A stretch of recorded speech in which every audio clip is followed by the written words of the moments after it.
Hello everyone, welcome to GS tank. GS tank में आपका बहुत बहुत स्वागत है, जहां पे हम डिस्कस कर रहे हैं इंटायर इंडियन पॉलिटी, यानी कि संपूर्ण भारतीय राज व्यवस्था पे। और कल हमने देखा था, यानी कि कल हमने डिस्कस किया था ट्रिब्यूनल्स और इलेक्शन कमीशन के बारे में। यानी कि ट्रिब्यूनल्स जो टॉपिक था वो हमारा कंप्लीट हो गया था। एक छोटा सा टॉपिक था जिसमें हमने दो आर्टिकल्स को देखा था, 323 ए और 323 बी को। और इलेक्शन कमीशन जो टॉपिक था उसको मैंने कल स्टार्ट किया था, और उसका थोड़ा सा इंट्रोडक्शन और थोड़ा सा कुछ टॉपिक्स के बारे में देखा था। ठीक है, उसके रिलेटेड कुछ थोड़े थोड़े जो पॉइंट्स थे वो देखा था।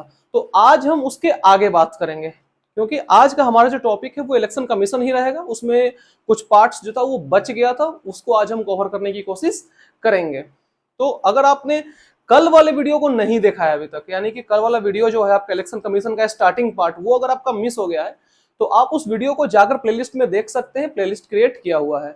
और यदि आप इस चैनल पे नए हैं तो आप इस चैनल को सब्सक्राइब कर लीजिए, वीडियो को लाइक कर दीजिए, शेयर कर दीजिए, ताकि आपके पॉलिटी का कंसेप्ट जो है वो क्लियर रहे। ठीक है, तो आइए उसके आगे बात करते हैं इलेक्शन कमीशन से रिलेटेड। तो अगला बात करेंगे कि total number of parties in India. Parties करने का क्या मतलब है? पॉलिटिकल पार्टी, जो राजनीतिक दल है उसकी बात हो रही है। तो total number of political parties यानी कि सारे मिलाकर, ठीक है, मतलब जो रजिस्टर्ड है, अनरजिस्टर्ड या फिर जो नेशनल है, वो सब मिलाकर वो कितने हैं? लेटेस्ट डेटा के हिसाब से 2856 है।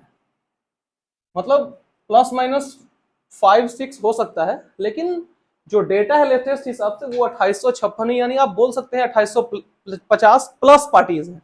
ठीक है, 2850 प्लस पार्टीज है। ठीक है, अगला बात करेंगे number of national parties in India. जो राष्ट्रीय पार्टीज हैं भारत में वो कितने हैं? तो वो करंट की बात करें तो वो 8 हैं। ठीक है, करेंटली जो नेशनल पार्टीज हैं भारत में वो कुल 8 हैं। ठीक है, पहला जिसमें है क्या? भारतीय राष्ट्रीय कांग्रेस, मतलब बात हो रही है सिंपली कांग्रेस की, जिसका गठन कब हुआ था? 28 दिसंबर 1885 को इसका गठन हुआ था। किसके द्वारा? ए ओ ह्यूम के द्वारा। कहां? मुंबई में किया गया था। ठीक है, क्लियर है। एग्जैक्ट डेट इसका 28 दिसंबर हो जाएगा। ठीक है, दूसरा है Bharatiya Janata Party, popularly known as BJP.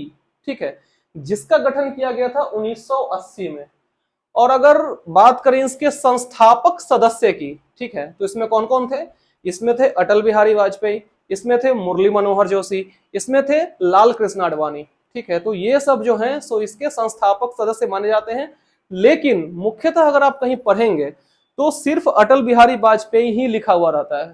ठीक है, कंफ्यूज नहीं होना, ये तीनों हैं, लेकिन मुख्यतः इनको अटल बिहारी वाजपेयी को ही कहा जाता है। ठीक है, क्लियर है पॉइंट। अगला है भारतीय कम्युनिस्ट पार्टी, जिसका गठन हुआ था 1925 में। अगला है राष्ट्रवादी कांग्रेस पार्टी, जिसका गठन 1999 में किया गया था। इसको शॉर्ट में बोलते हैं एनसीपी। ठीक है, अगला है बहुजन समाज पार्टी, 1984 में इसका गठन किया गया था। और अगर अभी की बात करें तो अभी इस पार्टी का प्रभार किसके पास है? मायावती के पास है। जो उत्तर प्रदेश की मायावती हैं उनके पास बहुजन समाज पार्टी का प्रभार है, और जिसका चुनाव चिन्ह क्या है? हाथी छाप है। ठीक है, अगला है तृणमूल कांग्रेस पार्टी, जिसका गठन हुआ था 1998 में। किसके द्वारा? ममता बनर्जी के द्वारा। जो बंगाल में आप देख रहे हैं टीएमसी, जिसको तृणमूल कांग्रेस पार्टी, ठीक है, हाँ, टीएमसी जिसको बोला जाता है। तो इसका गठन 1998 में किया गया था। और किसके द्वारा? ममता बनर्जी के द्वारा। और आप यहाँ पे देख रहे हो कि नॉट नाउ लिखा हुआ है।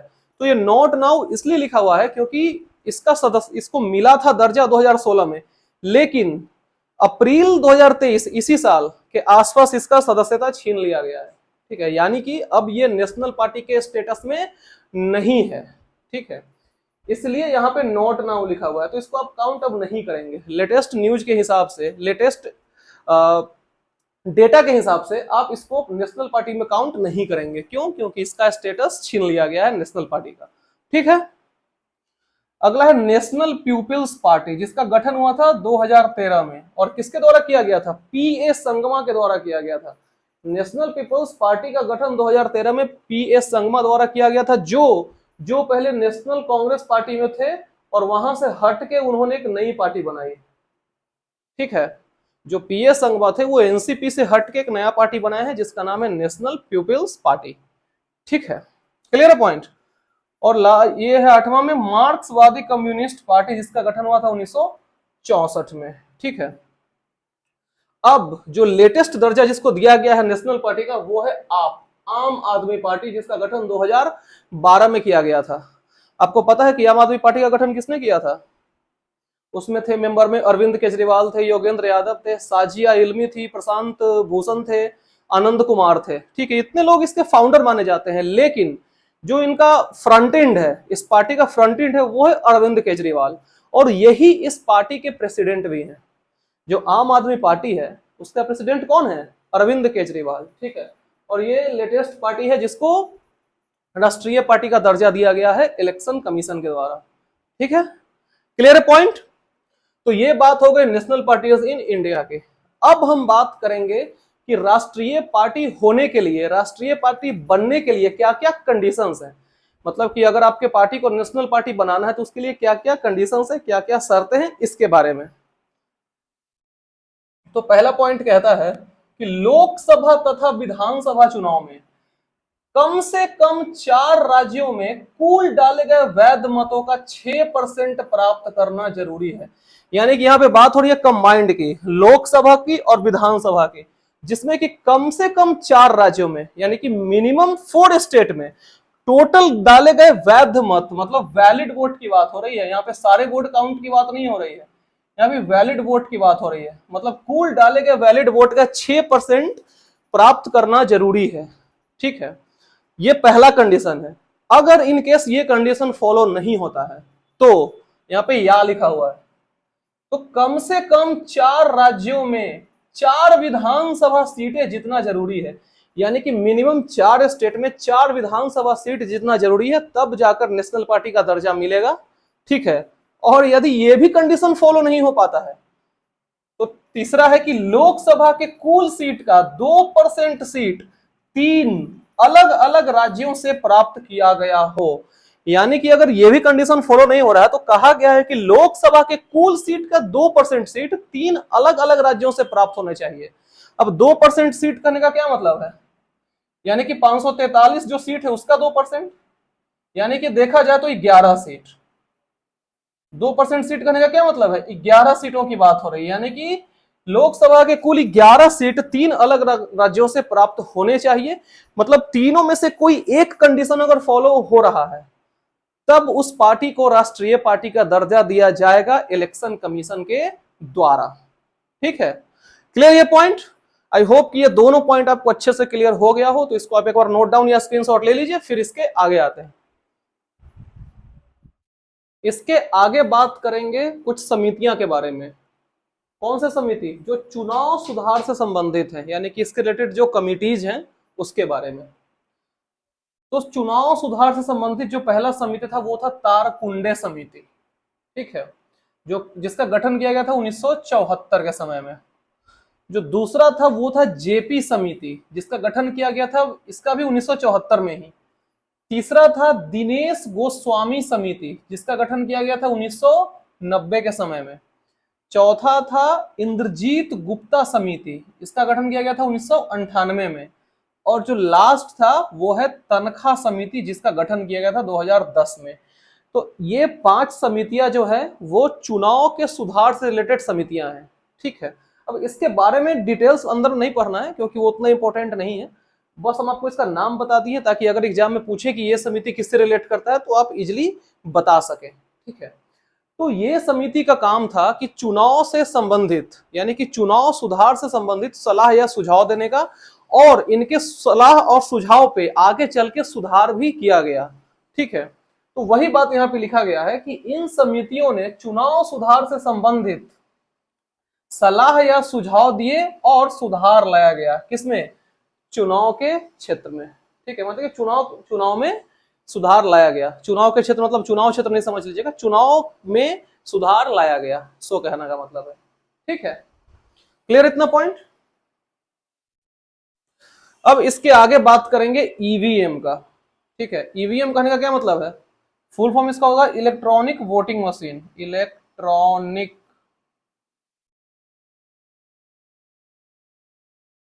Voting machine. जो ईवीएम है उसका फुल फॉर्म क्या है? Electronic voting machine. और जो ईवीएम को क्यों लाया गया? ताकि वोटों का फास्ट कैलकुलेशन हो सके। इसके पहले क्या था? बैलेट पेपर वाला सिस्टम था। उसमें क्या है कि काउंटिंग करने में काफी टाइम लगता था, वो काफी टाइम टेकन था। ठीक है, टाइम टेकिंग था। इसीलिए ईवीएम को इंट्रोड्यूस किया गया ताकि समय बचे काउंटिंग में। ठीक है। और हम आपको बता दें कि वो बैलेट पेपर जो था वही काफी सेफ था। ये जो है सो इसमें ऊपर नीचे हो जाता है। अब ऊपर नीचे करने का क्या मतलब वो आप समझ गए होंगे। अब बात करते हैं कि ईवीएम से चुनाव पहली बार, जो ईवीएम का यूज है वो सबसे पहले कब किया गया था? 1982 में किया गया था। अब कौन से चुनाव में? केरल के चुनाव में। केरल के चुनाव में। ठीक है। जो ईवीएम का यूज किया गया था वो पहली बार किया था 1982 में। वो भी कहां? केरल में। और हम आपको बता दें कि ये चुनाव सिर्फ एक सीट पे हुआ था। यानी कि एक सीट पे ये चुनाव हुआ था, उसी में ईवीएम का यूज किया गया था। ठीक है। अगला बात करें कि पहली बार संपूर्ण चुनाव जो कि विधानसभा का है वो ईवीएम से हुआ। तो ये कब हुआ? ये हुआ 1999 में। और कहां पे? तो गोवा में। ठीक है। जो गोवा विधानसभा चुनाव था वो पहली बार ऐसा हुआ कि संपूर्ण चुनाव यानी कि पूरा चुनाव जो है सो ईवीएम से ही हुआ था। ठीक है। जब इतना हम लोग पढ़ लिए हैं ईवीएम से रिलेटेड दो चार पॉइंट, तो अब जानेंगे कि मतदाता दिवस यानी ईवीएम से क्या होगा? मतदान ही होगा। तो इसका दिवस कब मनाया जाता है? ये करंट अफेयर्स में भी क्वेश्चन पूछता है। तो ये मनाया जाता है 25 जनवरी को। मतदाता दिवस कब मनाया जाता है? 25 जनवरी को। अब आपके मन में उठ रहा होगा सवाल कि 25 जनवरी को ही क्यों मनाया जाता है? किसी और डेट को तो मनाया जा सकता था। तो मतदाता दिवस 25 जनवरी को इसलिए मनाया जाता है क्योंकि 25 जनवरी 1950 को ही चुनाव आयोग का गठन किया गया था। आई रिपीट, 25 जनवरी 1950 को ही चुनाव आयोग यानी इलेक्शन कमीशन का गठन किया गया था। ठीक है। 25 जनवरी 1950 को। ये बात हम कल के वीडियो में भी आपको बता चुके हैं। ठीक है, क्लियर है पॉइंट? तो इसके बाद अब हम बात करेंगे नोटा के बारे में। बहुत आप सुनते होंगे मार्केट में कि नोटा दबाना है, नोटा दबाना है। तो नोटा क्या है? तो नोटा मतलब होता है none of the above. None of the above यानी कि उपयुक्त में से कोई नहीं। उपयुक्त में से कोई नहीं कहने का ये मतलब है कि आप वोटिंग करने गए और उसमें बहुत सारा नाम है। ठीक है। जो भी इलेक्शन में कैंडिडेट जो खड़ा हुआ है उसका नाम रहेगा। तब आपको मन है कि हम किसी को वोट नहीं करें, कोई भी आपको पसंद नहीं है, तो उस केस में ऑप्शन जो है वो इंट्रोड्यूस किया गया 2013 में, नोटा। तो आप उसको दबा दीजिए। तो इसका क्या मतलब है कि आपको कोई भी जो कैंडिडेट है इलेक्शन का वो पसंद नहीं है आपको, उस केस में क्या दबाएंगे आप? नोटा दबाएंगे। और ये कहां कहां यूज किया गया था 2013 में? ये दिल्ली में भी यूज किया गया था, मध्य प्रदेश में यूज किया गया था, छत्तीसगढ़ में भी इसका यूज किया गया था। ठीक है, ईटीसी। और भी तीन चार स्टेट है वहां भी यूज किया गया था। ठीक है, नोटा का समझ गया पॉइंट। अगला बात करेंगे अब वीवीपैट का। ठीक है। इसका फुल फॉर्म क्या है? Voters voters verifiable paper audit trial. इसका फुल फॉर्म क्या है? Voters verifiable paper audit trial, VVPAT. अब इसका यूज क्यों किया जाता है? तो वीवीपैट का यूज इसलिए किया जाता है ताकि वो चेक करे। वीवीपैट का काम ये चेक करना या वेरीफाई करना कि वोट जो है वो सही जगह पे पड़ रहा है कि नहीं। वीवीपैट का बस इतना काम है कि वो वेरीफाई करेगा कि वोट सही जगह पड़ रहा है या नहीं। अब बात आती है कि इसको इंट्रोड्यूस कब किया गया था? तो वीवीपैट को भी इंट्रोड्यूस किया गया था 2013 में ही, 2013 के विधानसभा चुनाव में। 2013 विधानसभा चुनाव, वो भी कहां का? तो नागालैंड का।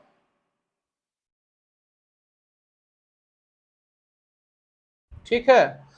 जो वीवीपैट को इंट्रोड्यूस किया गया था वो 2013 में ही किया गया था विधानसभा चुनाव के लिए। कहां? नागालैंड में। ठीक है, क्लियर है पॉइंट। तो ये हो गया आपका वीवीपैट के बारे में। ठीक है, तो आई होप कि ये सारा पॉइंट आपको क्रिस्टल क्लियर हो गया होगा। तो इसके आगे एक टॉपिक और है, डिलिमिटेशन कमीशन। ठीक है, तो उसको अभी डिस्कस कर लेते हैं। इसको एक बार स्क्रीनशॉट या नोट डाउन आप कर लीजिए। इलेक्शन कमीशन में अब एक लास्ट टॉपिक बचा है। ठीक है, और वो लास्ट टॉपिक है आपका डिलिमिटेशन कमीशन। ठीक है, डिलिमिटेशन कमीशन अगर इसको हिंदी में बोले तो इसका होता है परिसीमन आयोग। परिसीमन आयोग। ठीक है, अब देखते हैं कि इसका काम क्या है। तो इसका काम यह होता है कि जब जनगणना के बाद जनसंख्या बढ़ती है तो सीटें भी बढ़ेगी। अब ऑब्वियस सी बात है कि अगर जनसंख्या बढ़ रहा है तो जो सीट है वो भी बढ़ेगा, ऑब्वियस सी बात है। तो इसका निर्धारण कौन करता है? परिसीमन आयोग करता है। अगर जो सीट बढ़ता है वो कितना सीट बढ़ता है उसका जो निर्धारण है, उसका जो फिक्सेशन है वो करेगा परिसीमन आयोग। ठीक है, अब बात करते हैं इसके अध्यक्ष का। इसका चेयरमैन कौन होता है? तो इसका चेयरमैन होता है chief election commission. Chief election commissioner, बोले तो मुख्य चुनाव आयुक्त। मुख्य चुनाव आयुक्त जो होते हैं वो परिसीमन आयोग के अध्यक्ष होते हैं। ठीक है, क्लियर है पॉइंट। अब अगला बात करते हैं कि इसका गठन आज तक कितना बार किया गया, यानी कि परिसीमन आयोग का गठन आज तक कितना बार किया गया? तो ये 4 बार किया गया है। ठीक है, कब कब? 1952 में, 1962 में, 1973 में और 2002 में। ठीक है, ये 4 बार आज तक इस आयोग का गठन किया गया। अब आपको क्लियर हो गया होगा कि जो लास्ट सीट का फिक्सेशन हुआ है वो कब हुआ है? 2002 में किया गया है। ठीक है, इसके अधिनियम के बारे में आगे बात करेंगे। ठीक है, वर्तमान की बात करें, प्रेजेंट की, तो सीटें 2026 तक नहीं बढ़ेगी। अब हम आपको बता दें, ये जो 2026 तक लॉक किया गया है सीट को, यानी कि जो नहीं बढ़ेगा वो किसके तहत नहीं बढ़ेगा? वो नहीं बढ़ेगा 84वां संविधान संशोधन अधिनियम 2002 के तहत, यानी बोले शॉर्ट में तो 84th CAA। 84th CAA के तहत, 84th कॉन्स्टिट्यूशनल अमेंडमेंट एक्ट 2002 के तहत जो सीट है, यानी कि राज्यसभा हो गया, लोकसभा हो गया, राज्यों के विधानसभा हो गया, विधान परिषद हो गया, तो ये सब जो सीटें हैं उसको लॉक कर दिया गया है, उसको फिक्स कर दिया गया है कि 2026 तक वो नहीं बढ़ेगा। ठीक है, क्लियर है।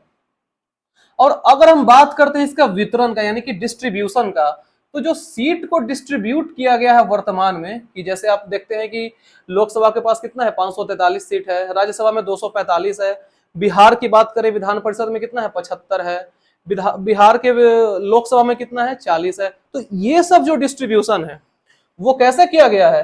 वो किया गया है 1971 के जनगणना के आधार पे।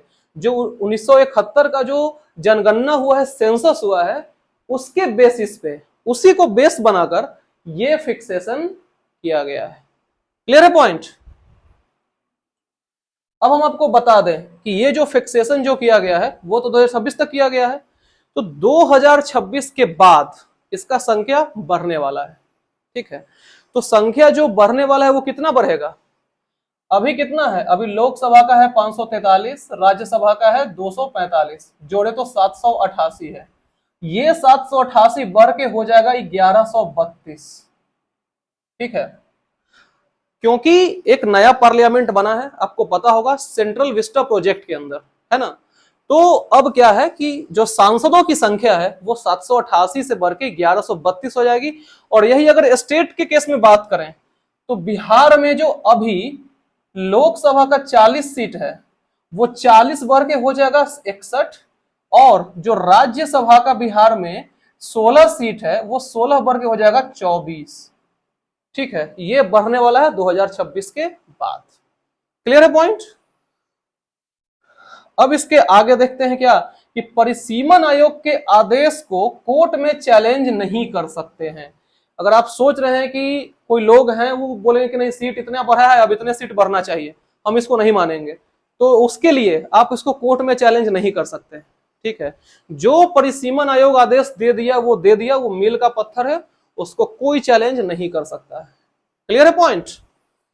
तो ये बात हो गई पूरे सीट फिक्सेशन, जो कि रिलेट करता है किससे? डिलिमिटेशन कमीशन से, परिसीमन आयोग से। ठीक है, तो इस तरीके से हमारा पूरा जो चैप्टर है इलेक्शन कमीशन का वो कंप्लीट हो गया है। ठीक है, जो भी पॉइंट था वो सारा हमने डिस्कस कर दिया है। एक इसमें और आता है दल बदल कानून, तो वो उतना इंपॉर्टेंट नहीं है, उतना आपको पढ़ना नहीं है, जो कि रिलेट करता है 10th शेड्यूल से। हम आपको उस समय उसमें बता भी चुके थे कुछ कुछ पॉइंट्स उसके बारे में जब शेड्यूल पढ़ा थे उस समय। ठीक है, तो हमको उतना इंपॉर्टेंट नहीं लगा कि हम इसको डिस्कस करें पूरा अच्छे से। ठीक है, क्योंकि वो उतना एग्जाम में पूछा भी नहीं जाता है, लेकिन हाँ इससे कभी कभी पूछा जाता है क्वेश्चन, इसलिए हम पूरा इसमें डिस्कस कर लिए हैं। तो आई डोंट थिंक अब इसमें कुछ बचा है। ठीक है, तो आपको आज का वीडियो कैसा लगा ये मुझे कमेंट सेक्शन में जरूर बताइए। अगर अच्छा लगे तो वीडियो को लाइक करिए। ठीक है, और अगर आप नए हैं चैनल पे तो सब्सक्राइब भी कर लीजिए, अगर अभी तक नहीं किया अपने चैनल को सब्सक्राइब, और बेल आइकन को भी प्रेस कर लीजिए ताकि कोई भी अपडेट आपको सबसे पहले मिले। ठीक है, फिर मिलते हैं कल एक नए टॉपिक के साथ। ठीक है, तब तक के लिए thank you so much, bye bye, take care.